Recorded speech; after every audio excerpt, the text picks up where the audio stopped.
1 Samuel chapter 24, Legacy Standard. Now when Saul returned from pursuing the Philistines, he was told, saying, Behold, David is in the wilderness of En-gedi. Then Saul took 3,000 chosen men from all Israel and went to seek David and his men in front of the rocks of the wild goats.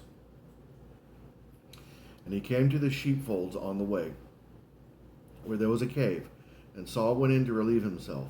Now David and his men were sitting in the inner recesses of the cave.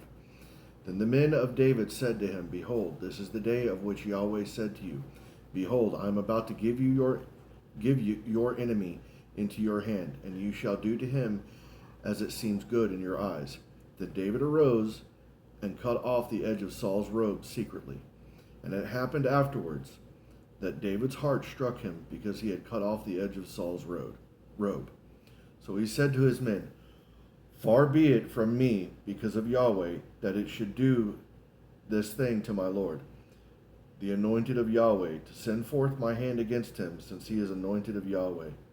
And David tore his men into pieces with these words, and did not allow them to rise up against Saul. And Saul arose, left the cave, and went on his way.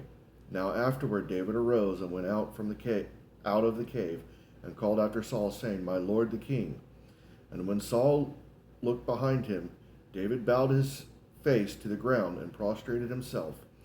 And David said to Saul, Why do you listen to the words of men, saying, Behold, David seeks to do evil? Behold, this day your eyes have seen that Yahweh had given you today into my hand in the cave, and some said to kill you. But my eye had pity on you, and I said, I will not send forth my hand against my Lord, for he is anointed of Yahweh. Now my father, see the edge of your robe in my hand. For in that I cut off the edge of your robe and did not kill you. Know and see that there is no evil or transgression in my hand, and I have not sinned against you, though you are lying in wait for my life to take it. May Yahweh judge between you and me, and may Yahweh avenge me on you, but my hand shall not be against you. As the proverb of the ancient says, Out of the wicked comes forth wickedness, but my hand shall not be against you. After whom has the king of Israel come out? Whom are you pursuing? After a dead dog? After a single flea? Therefore Yahweh be judge, and execute justice between you and me.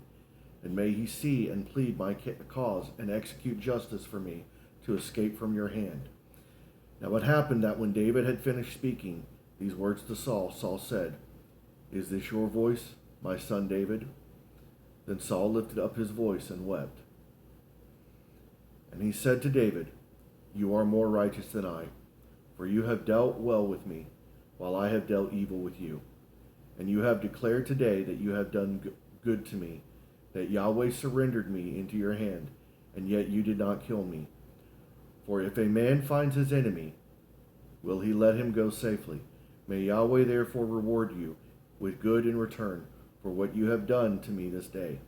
So now behold, I know that you will surely be king, and that the kingdom of Israel will be established in your hand. So now swear to me by Yahweh that you will not cut off my seed after me, and that you will not destroy my name from my father's household.